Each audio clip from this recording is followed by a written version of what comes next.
Alam mo ba na lahat ng bagay sa mundo ay binubuo ng maliliit na particles na tinatawag na atom? Tamang narinig mo.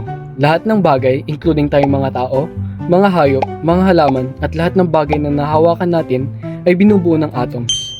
Pero ano nga bang mga atoms na to? In definition, atoms are the fundamental building blocks of all matter. Teacher Beans, ano bang ibig sabihin nun? Ikumpara natin ang isang atom sa isang hollow block. Bago ka makabuo ng isang bahay, kailangan mo munang pagsamasamahin at pagpatong-patungin ang maraming hollow blocks bago ka makabuo ng isang bahay. Ganon din sa atoms. Ang isang bagay, halimbawa na lang ang phone na hawak mo ngayon, ay binubuo ng maraming atoms. Ang bawat atoms ay binubuo ng dalawang parts. Una ay ang nucleus. Ito yung nasa gitnang part at binubuo ito ng proton at ng neutron. Lagi mong tatandaan, ng proton ay may positive charge at ang neutron naman ay neutral o wala itong electrical charge.